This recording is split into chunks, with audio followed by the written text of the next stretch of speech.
evening, good morning, good afternoon, wherever you may be in this YouTube world. This is Damon from Life Inspirations. Today I want to talk to you all about why so many single black women. Why are there so many single black women? Now, let me start out by saying first, I'm a single black man. I'm in my 40s, and I read an interesting statistic that said black men over 40 are the highest unmarried group of black men in the country, or a group of men unmarried in the country. Black men over 40 make up most of the unmarried men in the country. And that's troubling, This was not the case for my father's generation, my grandfather's generation. I'm a Generation X guy, and that's troubling. Why so many of us are not married? And the blame holds on both sides of the equation. But today I'm going to talk about the female, the black female. Now, in 1965, blacks were getting married at 80%. 3 out of 4, a little higher than 3 out of 4 were getting married. Today, 1 out of 4 black women can expect to get married. 1 out of 4. And their highest chances of getting married are when they are under 27 years old. But when they reach that 27 to 35 mark, a lot of folks call that the danger zone. And once they get over 35, they enter what we call no man's land. No man's land. The danger zone is because your eggs, once you get to 35, you have a high risk pregnancy. Anytime you have a baby over 35, they consider high risk. That's why that's the danger zone. And anybody knows to get into a relationship and get married and have kids takes a while. So once you hit 27, the clock's ticking. So I'm encouraging my young daughter, she's only 16 now, and I'm encouraging her, if you find a good man and you go to college, find a good man, marry that man if he wants to marry you. If he asks for your hand in marriage and he's a good man, a man of God, he has good principles, marry him. Don't wait till you 40. See, what happened is many of you ladies have believed a lie.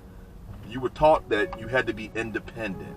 You had to go get your own. You had to get your own job, have your own money, have your own things. Then once you get that nice corporate job and your own house and your own 1 or 2 cars and your own bank account, now you want a man. But by that time, you're past the stage where a man wants you. A good man, that is. See, what happened is good men, I'm prefacing good men. Good men don't want competition from their women, from their ladies, from their wives. We want somebody who's going to be a helpmate, someone who's nurturing, someone who's loving, someone who's going to have my back, but not someone who I'm in competition with. See, a lot of women think high value means they got to have the same characteristics of a man, which is masculine, independent, got my own money, got my own car, don't need them. That's masculine, independent nonsense that would never attract a good man. Now, you may find yourself one of those we call beta simps. The beta males, they come a dime a dozen. But after a while, they'll get on your nerves because they don't know how to lead. And then you'll get tired of leading them because God never designed you, ladies, to lead homes. He designed the man to be the head of the home. So when you find that beta male, you're about tired of him not making decisions. Yeah, it may be fun in the beginning, but after a while, you're like, I'm so sick of this guy, this joker. He can't even make a decision. He don't want to get work. He don't want to do this. He don't have a decision making. I got to tell him what to do, how to get up, how to dress. That's not what you want. But a good man, many times, alpha males have a tendency not to really relate to alpha females because ultimately, the alpha female, you have to submit. And I don't know why submit is like a bad word. Submit means you just giving honor. If you're a Christian woman, submission is required. Now, if you're not a Christian woman, hey, you do your own thing. But we as Christians, we have to follow the Bible. The Bible says, wives, submit to your husbands as unto God. So when you submit to that man, that godly man, you're submitting to God. It's not a thing of weakness. We're all even, but we all have roles to play. So here you are now in a society where we have all these unmarried, beautiful black women with all this stuff, and they can't find a husband. So end up dying alone. And I don't know about you, who wants to die alone? Who wants to live through life alone? I know I don't want to die alone, but I refuse to settle for a woman who doesn't want to be a wife. The Bible says when a man finds a wife, he finds a good thing. When a man finds a wife, he finds a good thing. The preference is, the key is a wife. And right now, unfortunately, many ladies, you're unfit to be wives. You don't have relationship skills. You don't want to submit. You want to be in charge. You got to have the last word. And you don't want to be. I always look for three things. Are you fit? Have a reasonable health. I mean, I'm not Arnold Schwarzenegger or Mr. Olympia, but I mean, I try my best to keep my body in decent shape. Are you friendly? And most of the part, are you feminine? Being feminine is a jewel. It's a diamond. If a man could find a fit, friendly, feminine, nurturing woman, he'll give you the world. I know I would. But too often times we find women who don't go to the gym, they don't take care of themselves, they have attitudes, and they're not friendly, and they're masculine. And I refuse to settle. You know, over 40 now, I'm still saying, hey, I'll wait until God sends me what I need. Because I refuse to let loneliness set in and say, hey, I'm going to settle for this masculine, overbearing, independent woman. Maybe we can work it out. No, it won't work. I'd be a fool to think that will work. It won't work. It won't work. Because eventually we'll start to repel and get on each other's nerves. And on top of that, women, one out of four you are not married, or not only one out of 40 you can hope to get married. And then when you do get married, you initiate 86% of the divorces. 86% of the divorces are initiated by the woman. Now, I know you saying the man has some ownership. I get that. The man does have some ownership. And I'm going to talk to the men later. But right now, I'm talking to you ladies. If you can just try to work it out, if he's not beating on you or cheating on you, and if it's just a irreconcilable difference, you got to work that thing out. If you got to take some time for yourself, work it out. You know, I hear a lot of women say, he's beating on me. Man, I've been in relationships, and I'll tell you, when there was domestic abuse in a couple of my relationships, guess who it came from? The woman. I was hit. I never put my hands on a lady because my dad taught me better than that. But the lady hit me.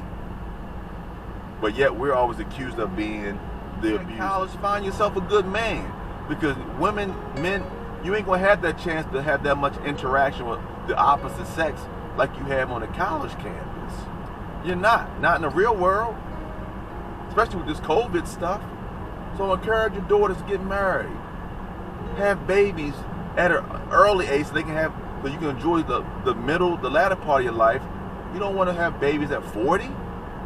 I had one young lady who said she wants to be in a relationship with me. She has a 3-year-old. I met. My daughter's 16. I don't want to raise any more kids. I don't want to raise anymore. Most men don't want to raise. And not at 48.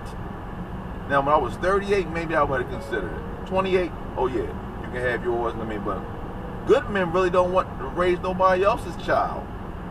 When I was in a long-term relationship, I played a stepdad. It's a lose-lose situation. I learned that lesson. Won't do that again. Unless the child, your children are like 17, 18 and older, they pretty much have their own. But I'm not raising anybody else's young children playing the stepdad role, because that's just a thankless role. So I encourage you ladies to do some self-reflecting. Don't get triggered. And I know men got issues too. I'm going to deal with that.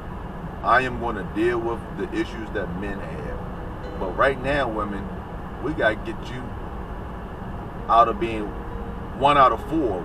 It should be 3 out of 4 getting married, 4 out of 4. But 1 out of 4, that's just dismal. That's just downright disturbing.